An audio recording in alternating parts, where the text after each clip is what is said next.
मु सपन कुमार पाल चलित वर्ष हाईकोर्ट बार एसोसिएशन निर्वाचन में लाइब्रेरी प्रार्थी रूपे प्रतिद्वंदिता करुछि।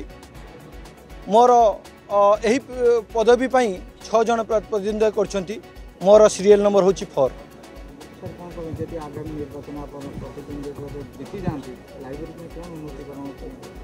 देखंतु ओडिशा हाईकोर्ट ओडिशा गोटे राज्य, ओडिशा हाईकोर्ट गोटे एवं bar association Odisha high court bar association गोटे। तेणु ए जो लाइब्रेरी अच्छी समस्ते जानते ये लाइब्रेरी केमिति अच्छी। तो ये लाइब्रेरी उन्नतीकरण एवं ए लाइब्रेरी समस्त जूनियर माने जो माने आसुचंती पाठ पढ़ाई कि जोठी आमर मुख्य रहिबा कथा ई लाइब्रेरी डिजिटल लाइब्रेरी इत्यादि एगुड़ा है नहीं। तो या पूर्व जो भाई मैंने सबू जीतिकी जाइछंती से मैंने या एते प्राधान्य देई नांती। तो मुझे जितेबाला अलग राज्य लाइब्रेरी को जाइछि देखिछि एवं मो लाइब्रेरी को तुलना कले मते बहुत कष्ट लगी।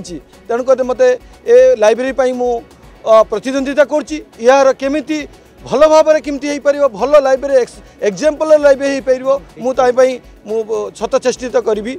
एवं ये यहाँ को मिसई मोर एटा 3 थर है। गत 2 थर मु अल्प अल्प मार्जिन मोर बड़ भाई भौणी मान द्वारा आशीर्वाद पाई किंतु मु जीति पारि नहीं। यहाँ मोर 3य थर। तेणु मु आशा रखी मोर भाई भौणी मैंने मत निश्चय साहाय्य करेंगे। 6 जन आगे अच्छा।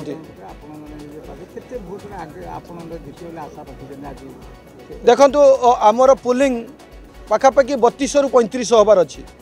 तो मु 2000 आशा रखी कारण मते ए बार रे मोर आज नुहे मोर वकिलाती आरंभ पाखर वकिलाती कि वकिलों साधारण वकिल गरीब वकिल मो मध्यवित्त वकिलों मो लड़ाई जारी रखी।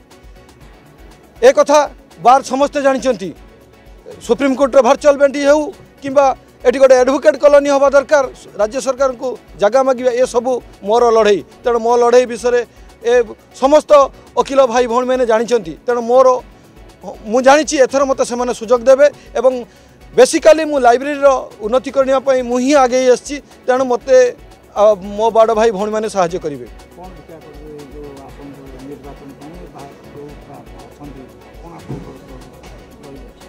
मु देखंतु मु समस्त को अनुरोध करी आमर वकिल मानकर लाइब्रेरी होछि मुख्य।